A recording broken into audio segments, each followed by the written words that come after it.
राज्यांचं मतदान संपलेलं आहे आणि आता सगळ्यांचं लक्ष आहे ते निकालाकडे, जो निकाल प्रसन्न 4 तारखेला होणार आहे। मात्र तत्पूर्वी आडाखे बांधले जातात सगळ्यांकडनं आणि त्यासाठी एक्झिट पोल्स असतात। या एक्झिट पोलच्या अंदाजानुसार पश्चिम बंगालमध्ये साहजिकच काट्याची टक्कर अपेक्षित आहे।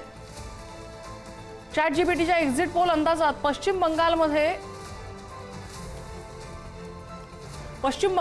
कुणाची बाजी असू शकते हे आपल्याला पाहावं लागेल।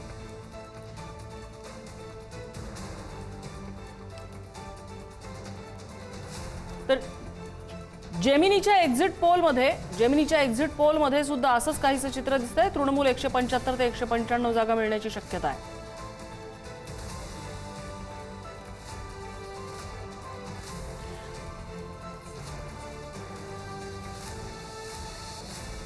ग्रामीण भाग कल्याणकारी योजना यांचा ममतांना फायदा मिळण्याची शक्यता असते। प्रसन्न, याच्यामध्ये खूप गमतीचा भाग असा आहे की बऱ्याच राज्यांमध्ये म्हणजे ज्या आत्ता काही निवडणुका झाल्यात त्याच्यामध्ये लाडकी बहीण, लाडली बहना, लाडका शेतकरी यासारख्या अनेक योजना होत्या भाजपच्या, जो त्यांचं एक महत्त्वाचं आपण काय म्हणतो की पॉइंट होता याच्यामध्ये। बंगालमध्ये तसं करायचा त्यांनी प्रयत्न केला नसेल का? तर तसं करायचा प्रयत्न त्यांनी तिथे नक्की केलेला असेल, पण सत्तेमध्ये ममता बॅनर्जी आहेत, त्याच्यामुळे हे समीकरण तिथे चालतंय का हाही प्रश्न पाहावा लागेल। आता आपण जे एक्झिट पोल केलेले आहेत नम्रता, आपण यापूर्वी सुद्धा हे असे एक्झिट पोल केले होते महापालिका निवडणुकांच्या वेळी महाराष्ट्रातल्या। मात्र त्यानंतर आणि त्याच्यातल्या 5 इंजिन्स आपण वापरली होती, त्याच्यापैकी सुमारे 2 इंजिन्सचा आकडा जवळपास जाणारा होता, जो निकाल प्रत्यक्षात आला होता। आता जो आपण बघतोय ज्याच्यामध्ये आपण जेमिनी, परप्लेक्सिटी, ग्रोक, को पायलट असेल आणि आणखी ChatGPT आणि क्लाउडे पण सुद्धा आपण वापरलेला आहे। याचा आत्ता तरी असा अंदाज येतोय ज्यामध्ये तृणमूल सत्ता राखते। आता सत्ता राखताना सुद्धा 295च्या विधानसभेमध्ये पश्चिम बंगालच्या 147 जर का सुमारे 147 आसपास जर का हे असेल बहुमत असेल, तर त्यामध्ये आपल्याला असं बघायला मिळतंय की साधारणपणे तृणमूलकडे अजूनही कल आहे। जागा कमी होतील पण सत्ता राखेल, भाजपच्या जागा वाढताना दिसत आहेत। आता हे प्रत्यक्षात येईल का आपल्याला आणखी जे अधिकारिक एक्झिट पोल आहेत मोठ्या संस्थांचे आहेत त्याच्यासाठी आपण वाट बघू, त्याचे इनपुट्स आपल्याला मिळतीलच। दरम्यान पश्चिम बंगाल आणि मध्ये आज दुसऱ्या आणि अंतिम टप्प्यातही विक्रमी मतदान झालेले। पहिल्या टप्प्यात 90% पार केले होते आणि आता 5 वाजेपर्यंत नम्रता 90% मतदान झाले। म्हणजे 6 वाजेपर्यंत ही मतदानासाठीची वेळ असते। अनेक ठिकाणी तर त्याही पुढे मतदान जातं, त्यामुळे हा टक्का चांगलाच वाढू शकतोय। आणि याच संदर्भात आपल्याला आता चर्चा करायची आहे। हे जे काही आकडे आता हळूहळू समोर यायला लागलेले आहेत त्याचं विश्लेषण करायचं आहे आणि त्यासाठी आपल्यासोबत असणार आहेत राजकीय विश्लेषक जयंत माइंडकर आमच्यासोबत आहेत स्टुडिओमध्ये। त्याचसोबत राजकीय विश्लेषक राहुल कुलकर्णी पुण्याहून आपल्यासोबत आहेत। आपल्यासोबत कम्युनिस्ट पक्षाचे नेते अजित अभ्यंकर आहेत आणि भाजपचे सहमुख्य प्रवक्ते अजित चव्हाण थोड्याच वेळात आपल्यासोबत असतील।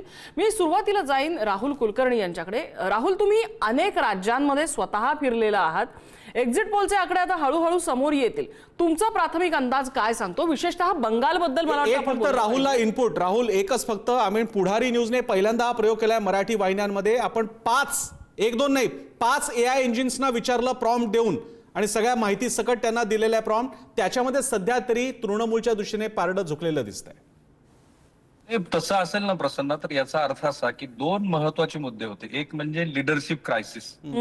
सुवेंदू अधिकारी हे काही ममता बॅनर्जी यांच्या स्टेचरचा नेता नाहीये आणि ज्या वेळेला तुलना झाली की सुवेंदू अधिकारी आलेत कुठून मुळात, तर ते मुळात तृणमूल काँग्रेसमधनच आलेले आहेत। आणि असं होतं की गेल्या 15 वर्षामध्ये तिथे असलेला अल्पसंख्याक समुदाय, महिला यांना अजूनही ममता बॅनर्जी यांच्याबद्दलचं ममत्व होतं।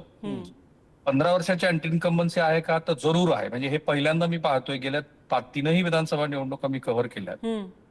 3ही विधानसभा निवडणुकीमध्ये प्रामुख्याने हे जाणवत होतं की देश में दादा और राज्य में दीदी चाहिए। या वेळेला मात्र मला तो बदल जाणवत होता की ह्या वेळेला अँटी इन्कम्बन्सीचा फॅक्टर आहे। पण जर आकडे अजूनही तृणमूलच्या बाजूने असतील तर याचा पहिला अर्थ असा असतो की जे वाढलेलं मतदान आहे ते कशाचं द्योतक आहे? तर साधारणपणे SIR मुळे जी अनिश्चिततेची परिस्थिती निर्माण झाली होती। एकच उदाहरण आहे, बटुआ नावाची कम्युनिटी आहे किंवा राजवंश नावाची कम्युनिटी आहे। हे मुळात ज्या वेळेला फाळणी झाली त्याच्यानंतर ते बांगलादेशमध्ये विस्थापित झालेले लोक आहेत, नंतर ते हळूहळू भारतात परत आले। याच्या आधीच्या निवडणुकीमध्ये ह्याच कम्युनिटीनं भारतीय जनता पार्टीला भरभरून मतदान केलं होतं। आता SIR मुळे जसे अल्पसंख्याक समुदायाचे घटक बाजूला हटले तसेच बटवा समाज पण मोठ्या प्रमाणामध्ये हटला। आणि त्याचा भारतीय जनता पार्टीवरचा विश्वास कमी झाला. कारण SIR मधनही ते गेले आणि नंतर तुमचा नवीन कायदा आल्यानंतर तर आपलं नागरिकत्व पण उडेल अशी त्यांना भीती वाटली. आणि म्हणून एक शक्यता अशी वर्तवली जाते आहे की SIR मुळे केवळ अल्पसंख्याक समुदायच नाही, तो जो ट्रॅडिशनली अलीकडच्या काळात भारतीय जनता पार्टीला मतदान करत होता तो मतदार पण हल्ला आणि तो भरभरून संख्येनं आला. म्हणजे आता प्रसन्न आहे, मी इथे 7 दिवस होतो तर मला हे दिसत होतं की लोकांनी ज्यांची क्षमता नाही, आर्थिक क्षमता, त्यांनी सुद्धा विमानं बुक केली आहेत. अच्छा. आणि ते मतदानाला येणार होते. पहाटे 5 वाजल्यापासून ते पहिल्या दिवशी तर मतदान फेऱ्यात तिथे होतोच मी, तर ते मोठ्या संख्येनं आले कारण त्यांना असं वाटत होतं की आपल्याला ममता बॅनर्जी यांना मतदान करावं लागेल. सो 2 मुद्दे, एक SIR चा मुद्दा जो चालला असेल तर तो मग ममता बॅनर्जीच्या बाजूने चालला. नंबर 2, अजूनही भारतीय जनता पार्टीकडे ते नेतृत्व नाहीये जे ममता बॅनर्जीच्या स्टॅचर्स आहे. मी राहुल थोडंसं थांबवतोय कारण आपण एक चर्चेचा राऊंड पूर्ण करूया. 5 राज्यांबद्दल बोलायचा वेळ जरा कमी मिळणार आहे, तासभरच आहे आपल्याकडे. तर मी बाकीच्याही प्रतिक्रिया घेतो. मी जातोय आता अभ्यंकरांकडे. कम्युनिस्ट पार्टी माकपचे ते नेते आहेत, पदाधिकारी आहेत आणि एकेकाळी सत्ता होती 2 राज्यांमध्ये, आता केरळमध्ये आहे, एकेकाळी 3 राज्यांमध्ये होती आणि पश्चिम बंगालमध्ये तर होतीच होती. अभ्यंकरजी, यामध्ये सध्या तरी एक असा चर्चा मोठी होती की सत्तांतरच पाहायला मिळतंय. मोदी तर म्हणाले मी आता शपथविधीलाच थेट येणार परत पश्चिम बंगालमध्ये. मात्र सध्या, आणि हे पुन्हा सांगतो, हे AI एक्झिट पोल आहेत, आम्ही जरी मोठ्याने म्हणत असलो तरी आम्हाला कल्पना आहे AI ला मर्यादा आहेत, पण कल 5-5 वेगवेगळी इंजिन्स की ज्यांच्याकडे प्रचंड डेटा अनालाइज करायला, ते कल मात्र ममता बॅनर्जींच्या बाजूच आहेत. मला असं वाटतं की याच्यात फार आश्चर्य करण्यासारखं नाहीये. कारण लोकांना निवड जी करायची त्याच्यामध्ये मोदी आणि ममता दीदी आणि तिसऱ्या बाजूला डावे पक्ष. तर याच्यामध्ये ज्या पद्धतीनं जेवढ्या आक्रमकपणे मोदी, शहा आणि भारतीय जनता पक्ष यांनी केवळ ममता बॅनर्जींना नाही तर संपूर्ण पश्चिम बंगालला कुठल्याही उदारमतवादी डाव्या लोकशाहीवादी विचारालाच एक क्रिमिनलाइज करण्याचा जो प्रयत्न केला, बरं, आणि ज्याप्रमाणे ज्या पद्धतीनं भारतीय जनता पक्षाचे शिक्के इलेक्शन कमिशनच्या पत्रकांवरती येण्या इतपत प्रगती जेव्हा इलेक्शन कमिशननी केली आणि त्याच इलेक्शन कमिशननी SIR राबवली, त्याचा परिणाम ज्यांची नावं प्रत्यक्ष लिस्टमध्ये राहिली त्यांच्यावर सुद्धा झाला. कारण समजा माझं नाव राहिलं पण माझ्या नातेवाईक किंवा माझे कुटुंबीय त्यांच्यातल्या 3 लोकांची नावं उडाली आणि ती जाणीवपूर्वक उडालेली खूप म्हणजे लाखो उदाहरणं आहेत. तर त्याच्यामुळे मी पण हा विचार केला की अरे हे उद्या माझंही नाव काढतील, त्याच्यामुळे मी माझं नाव ज्याचं राहिलं तो सुद्धा या सगळ्या प्रक्रियेच्या विश्वासार्हतेची शून्यता, विश्वासार्हता शून्य असलेली सगळी इलेक्शन कमिशन आणि मोदी यांची राजवट असल्यामुळे 100% त्याच्या विरोधात गेले. आणि एक फक्त मी सांगतो, राहुल जे मगाशी म्हणाले ते मी तुम्हाला माझं पर्सनल कन्फर्मेशन सांगतो की मी कामगार क्षेत्रात काम करतो. कॉन्ट्रॅक्ट वर्कर्स जे आहेत पुण्यामध्ये काम करणारे, त्या इंडस्ट्रीमध्ये कामगारांची वानवा व्हायला लागली. कारण बंगालमधले काम करणारे जे लोक होते ते मतदान करण्यासाठी, हे तेवढ्यासाठी म्हणून गर्दीमध्ये अंगावर माणसं पडत असताना सुद्धा बंगालमध्ये जाऊन मतदान करायला गेले. आणि आमचे मॅनेजर सांगत होते काही नाही, थोडा आमचा मॅनपॉवर शॉर्टेज झाले, 4 दिवसांनी ते लोक परत येतील.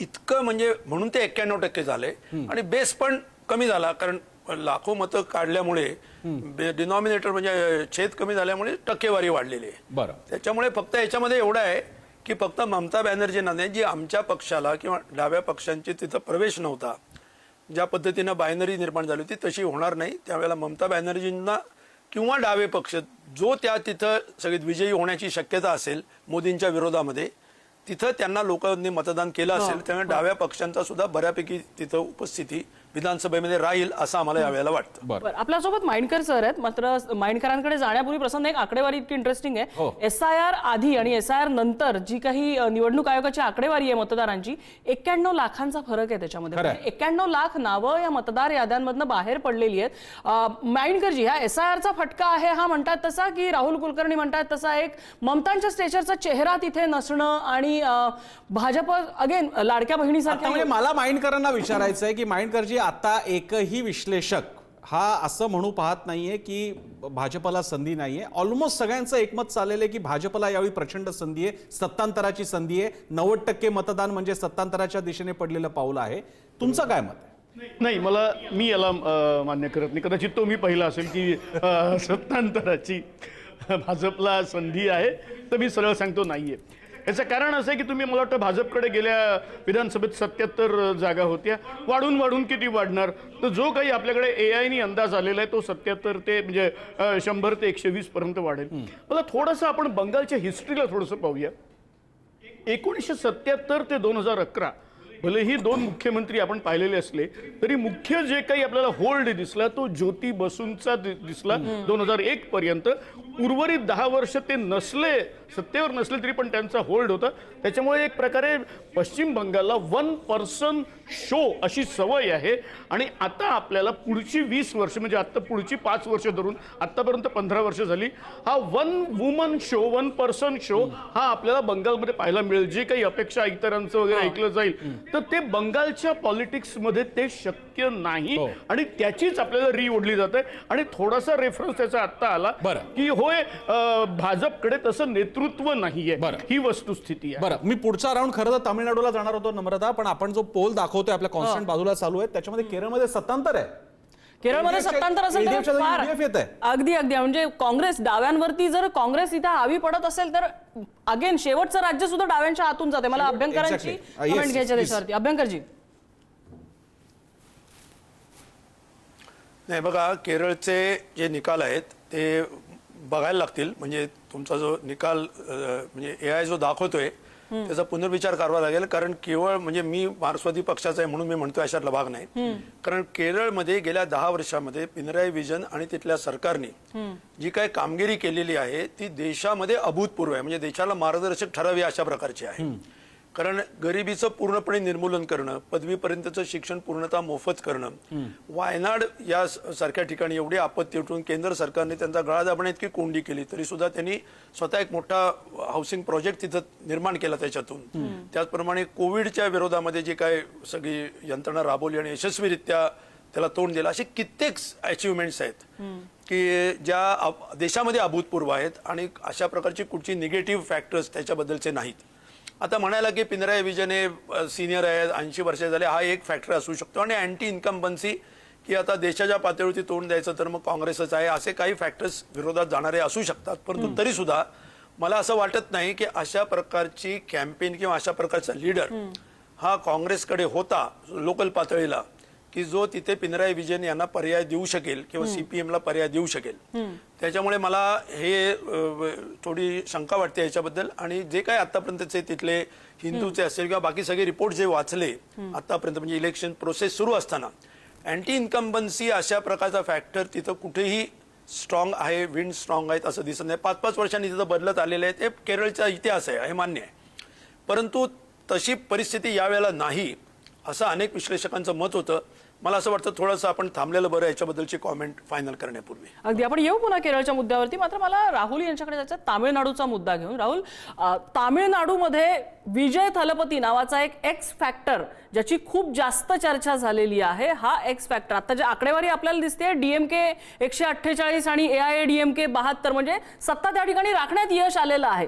थलपतीमुळे इथे सत्तांतर होईल आणि मी जो तिसरा पर्याय म्हणून जो सांगतोय, काय एकूण राजकारण कसं फिरतंय हे आकडे बघता?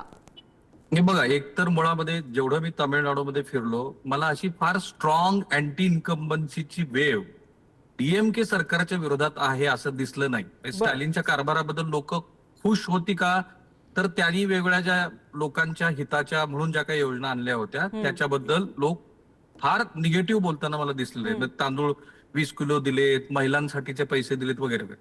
आणि दुसरं काय होतं की AIADMK कडं जयललिताच्या नंतर तो जो काही पक्ष विखुरलेला आहे तो अजूनही विखुरलेलाच आहे. आणि भारतीय जनता पार्टीचं तिथं जे काही इतर राज्यामध्ये खास करून बंगालमध्ये त्यांनी जे काही एफर्ट्स घेतलेत तसे एफर्ट्स घेऊन सुद्धा त्यांना तिथे फार विस्तार करता आलेला नाही. जेवढा अँटी इन्कम्बन्सीचा मताचा भाग असेल, आता मी वेगळे सर्वे पण बघितले, साधारणपणे विजयला 10 ते 15% मतं मिळतील असा अंदाज आहे. आणि ती सत्ताधाऱ्यांच्या विरोधातली जी काही अँटी इन्कम्बन्सीची मतं असतील ती मतं आहेत. त्यामुळं DMKचं फावलंय काय, तर सरकारच्या विरोधातली मतं जर अभिनेता घेणार असेल तर त्यांचा जो प्रिन्सिपल विरोधी पक्ष आहे AIADMK त्याच्याकडे ती मतं जात नाहीयेत. आणि म्हणून अगदी पहिल्या दिवसापासून मी तिथे उभा राहूनच तामिळनाडूमध्ये म्हटलं होतं की 2 राज्यामध्ये जर बदल होत असेल म्हणजे केरळ आणि आसाममध्ये, तर तामिळनाडूमध्ये मात्र खात्रीनं आपण म्हणू शकतो की सत्ताधाऱ्यांच्या बद्दल प्रो इन्कम्बन्सी आहे. आणि जेवढ्या स्ट्रॉंगली लोकांनी त्या सरकारच्या विरोधामध्ये मतं व्यक्त करायला पाहिजे तशी ती व्यक्त होत नाहीयेत, कारण विरोधी घटक पक्ष जो आहे तो पूर्णपणे विखुरलेला आहे. मला इकडे पण एक मला हा प्रश्न खरं तर तिघींनी मान्यवरांना आहे, विश्लेषकच हे सगळे सुद्धा, पण मी राहुलला पहिल्यांदा विचारेन. पण तामिळनाडूमध्ये राहुल असा एक पॅटर्न मानला जात होता की दरवेळी आलटीपलटी तिकडे होत राहायचं, यावेळी तसं होताना दिसत नाही गेल्या काही काळापासून. याचं काय कारण असावं? नाही, मग तेच मी म्हणालो की एकतर AIADMK जो विखुरलेला पक्ष आहे, जयललिताच्या नंतर त्या पक्षामध्ये शशिकलांची वेगळीच भूमिका आहे, माजी मुख्यमंत्र्यांची वेगळीच भूमिका आहे, आणि त्यामुळं जो स्ट्रॉंग अपोजिशन विरोधी पक्ष लागतो तो तसा नाहीये. आणि स्टॅलिनने अशी कुठलीच गोष्ट केलेली नाही. एक तुम्ही गेल्या वर्षभरामध्ये स्टॅलिनच्या वर्तनातला एक जर भाग तुम्ही बघितला तर त्यांनी वेगवेगळे तमिळी अस्मितेचे मुद्दे म्हणजे द्रविडी कल्चर, हिंदी भाषा, आमच्या विरोधामध्ये लोकसभेच्या जागा कमी करून आमच्यावरती केला जाणारा अन्याय, हा भारतीय जनता पार्टीच्या नेतृत्वाला टार्गेट ठेवून त्यांनी आपली पूर्ण कॅम्पेन गेली वर्षभर आणि गेल्या 6 महिन्यामध्ये तर ती अधिकच आक्रमकपणे राबवली. त्याचा त्यांना फायदा झाला. आणि दुसरं मी मगाशी म्हणालो तसं सत्ताधारी घटक पक्षाच्या विरोधामध्ये मला फार अशी अँटी इन्कम्बन्सी दिसली नाही, कारण लोकउपयोगी सगळ्याच योजना जे भारतीय जनता पार्टीनी वेगवेगळ्या राज्यामध्ये राबवल्या त्या त्यांनी राबवलेल्या आहेत. आणि जेवढे काय अँटी इन्कम्बन्सीची मतं होती तो अभिनेता खास करून जेनझी जे आहेत ते ज्या प्रमाणामध्ये विजयाच्या सभेला गर्दी करत होते तर ती सगळी सरकार विरोधी मतं त्याच्याकडे जातील असं एक दिसतंय गृहीत. बरं, मी जातोय अभ्यंकरांकडे, त्यानंतर नम्रता तुलाही प्रश्न विचारता येईल. अभ्यंकरची एक इंटरेस्टिंग आर्टिकल वाचत होतो पश्चिम बंगालबद्दल की सिंगूर प्रकरणानंतर ज्या कम्युनिस्ट पक्षाच्या सत्तेच्या अवशेषांवर ममता बॅनर्जींनी महाल बांधला, म्हणजे त्यांनी काय केलं, त्यांनी एका विषयाला माटी माणूसच्या एका वेगळ्या अस्मितेकडे नेलं जी राज्य सांस्कृतिक अस्मिता होती. बीजेपीने त्याच्याही पुढची पावलं म्हणजे कम्युनिस्टांना धाराशय करून ममता आल्या, त्यांनी एक ग्राउंड बनवलं, त्या ग्राउंडवरती बीजेपी आणखी पुढे गेलं आणि त्यांनी राज्य प्रदेश संस्कृतीच्या ऐवजी धर्म संस्कृतीचं राजकारण आणखी पुढे नेलं. त्याच्या जोडीला तिकडे बांगलादेशमध्ये काय गेल्या दिवसातल्या घडामोडी आपल्याला कल्पनाच आहेत. आणि यामुळे हिंदू अस्मिता राजकारण त्याच्यामध्ये मूळ धरायला लागलं, ज्याचं उत्तर ना ममतांकडे, कम्युनिस्टांचा तर प्रश्नच नाही. आणि त्यामुळे भाजपचा विजय होईल की नाही माहीत नाही, पण जर का आणखी आकडा मोठा झाला आधीच्या तुलनेत तर त्याच्यामागे हे कारण आहे. नाही, भाजपचा प्रयत्न देशाचं धार्मिक विभाजन करण्याचा आहेच, म्हणजे त्यांची स्थापनाच त्याच्यासाठी झालेली आहे. त्याच्यामुळे ते देशामध्ये जिथं जिथं शक्य आहे अशा प्रकारचा धार्मिक उभीफूट करण्याचा प्रयत्न करणार. परंतु मला असं वाटतं की पश्चिम बंगालमध्ये ममता बॅनर्जींचा बाकी सर्व व्यवहार किती करप्ट आणि किती गुंडगिरीचा असला, आणि तो आहेच, त्यात काही प्रश्नच नाही, परंतु तरीसुद्धा त्यांचा माटी माणूस वगैरे जे काय आहे ते सुद्धा एक बंगाली अस्मिता जी आहे ती एका डेमोक्रॅटिक फ्रेमवर्कमधली आहे, सेक्युलर फ्रेमवर्कमधली आहे. आणि त्याच्यामुळे बंगालमध्ये कधीही अशा प्रकारची डिव्हिजिव्ह मानसिकता ही कधीही रुजणार नाही. रुजली तर काही असंतुष्ट एलिमेंट्स, आता सुवेंदू अधिकारी वगैरे हे जे आहेत हे बेसिकली काय ते त्या संघ परिवार किंवा त्या व्हेनॉमस विचारसरणीचे नाही आहेत. त्यांच्यामध्ये गुंडगिरी आणि हा जो सगळा भाग आहे तो निश्चितपणे आहे, तो ममतामध्ये इक्वली आहे. परंतु बंगाली मतदार आणि बंगाली सायकी ज्याला आपण म्हणतो मानसिकता ही अशा प्रकारची धार्मिक विभाजनाच्या कडे जाणारी नाही. तिथली संस्कृती, कारण तिथे टागोरांपासूनची सगळी संस्कृती जी आहे ती संस्कृती ही इतकी खालच्या पातळीची नाही आहे. आणि त्याच्यामुळे बंगालमध्ये जरी बीजेपीची थोडी मतं वाढली आणि त्यांना काही इकडे तिकडे डिस्टर्ब करायला जरी जागा मिळाली तरी त्यांचा उत्तर भारत हा कधी होऊ शकणार नाही. गायपट्ट्यामध्ये बंगाल कधी बांधला जाणार नाही, हे काय वाटेल झालं तरी सत्य आहे आणि फॉर मेनी इयर्स हे सत्य राहील. ओव्हर अँड अबाउट दॅट, मला मगाशी तामिळनाडूची चर्चा जेव्हा चालली होती तेव्हा आपण एक महत्त्वाची गोष्ट लक्षात घ्या की देशामधली नॉर्थ जी आहे ती नॉर्थ म्हणजे एक मागास राज्यांचा एक समूह आहे, म्हणजे मागास ठेवलेल्या राज्यांचा, की जी सामाजिकदृष्ट्या, मानसिकदृष्ट्या, वैचारिकदृष्ट्या आणि त्याच्यामुळे स्त्रियांची परिस्थिती, शिक्षण, गुंडगिरी, कायद्याचं राज्य सगळ्या फ्रंट्सवरती जर तुम्ही पाहिलेत तर दक्षिण भारत, विशेषतः तामिळनाडू, केरळ, कर्नाटक, आंध्र प्रदेश, तेलंगणा आणि काही प्रमाणात महाराष्ट्र, म्हणजे कालपर्यंत, आजचा महाराष्ट्र बदललाय, ही एक वेगळ्या संस्कृतीतली राज्य आहेत. आणि गायपट्टा हा वेगळ्या संस्कृतीतला आहे, कारण त्यांच्या तिथं ती सरंजामी, धार्मिक आणि अत्यंत म्हणजे खाप पंचायतवाली जी मानसिकता आहे ती मानसिकता दिसते. आणि बागेश्वर अभावावर हे सगळं दिसतं, म्हणजे आपल्याला ते काय त्यांची लेवल आहे ती. या पातळीवरती त्यांनी मोदी आणि शहानी तामिळनाडू विरुद्ध चक्क युद्धच पुकारलं होतं. तर गव्हर्नर हा इलेक्शन कॅम्पेनपेक्षा वाईट पद्धतीनं तिथं काम करत होते. दिलेलं स्पीच ते वाचत नव्हते. मंत्रिमंडळाने दिलेला स्पीच ते असेंब्लीत वाचायला नकार देत होते आणि सर्वोच्च न्यायालयाचे निकाल अत्यंत दुर्दैवी त्याबद्दलचे आले. हा डिलिमिटेशनचा जो काही प्रकार आता करण्याचा प्रयत्न विमेन्स बिलाच्या आडून यांनी वार करण्याचा प्रयत्न केला आणि तो 100% त्यांच्यावरती उलटलेला आहे. आणि याच्यामुळे त्यांनी अशा प्रकारे डिवचलेलं आहे की तुम्ही प्रगत राज्य असाल तरी सुद्धा आम्ही आमच्या संख्याबळावरती आणि केवळ आमची लोकसंख्या जास्ती आहे आणि आम्ही हिंदू नावावरती धार्मिक विभाजन करू शकतो म्हणून आम्ही तुम्हाला ठेचू, अशा प्रकारचं एक आव्हान दक्षिणेतल्या राज्यांना या RSS किंवा त्यांच्या विकृत मानसिकतेने दिलेलं आहे. आणि म्हणून देशाची एकता ही टिकायची असेल तर दक्षिण भारत जो आहे तो ज्या एका मूल्यांवरती उभा आहे ती मूल्य पुढे घेऊन जाणारी प्रगतीशील लोकशाहीची भारतीय एकात्मतेची मूल्य आहेत, ती मूल्याच्या बाजूनी जनता उभी राहील याची मला खात्री आहे. कारण अशा प्रकारे तुम्ही हे विभाजन मोदी आणि शहा करू इच्छित आहेत त्या डिलिमिटेशनच्या मधून की तुम्ही दक्षिणेला आम्ही मोजत नाही. आणि याचं नक्की उत्तर या इलेक्शन मध्ये मिळणार. हे काळ्या दगडावरची उद्या जर मिळालं नाही तर ती आश्चर्याची गोष्ट बघायला लागेल. ते आपल्याला 4 तारखेला स्पष्ट होईलच. मला माइंडकरांकडे जायचं. आता महिला बिलाचा प्रसन्न मुद्दा निघाला.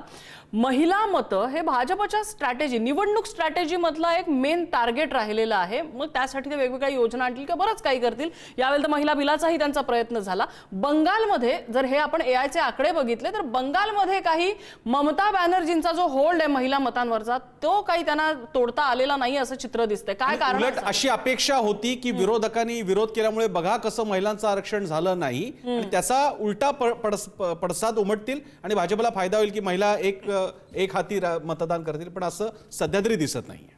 एकतर SIR मुळे जे काही दुखावलेले मतदार आहेत 91 लाख म्हणजे आपण एक मतदार 5 जणांचा जर का परिवार मानला तर सुमारे 4-5 कोटी लोक जे काही मतदार असतील ते परिवार ते दुखावले गेलेत की आपल्यातल्या एक जण हा मतदार नाही.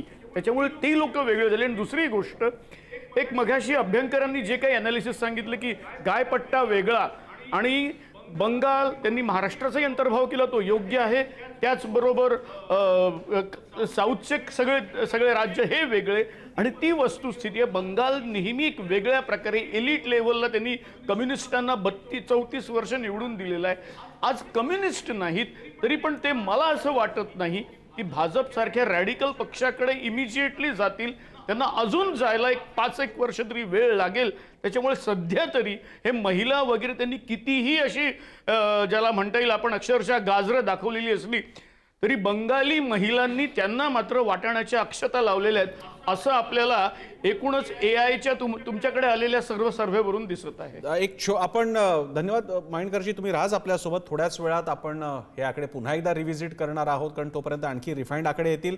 आणि अर्थातच आपण एक्झिट पोल आपण इतर माध्यम संस्थांनी सुद्धा जे मान्यवर रिसर्च संस्थांबरोबर केलेले आकडे आहेत ते सुद्धा आपल्याला पाहायला मिळतील महा एक्झिट पोलच्या माध्यमातून.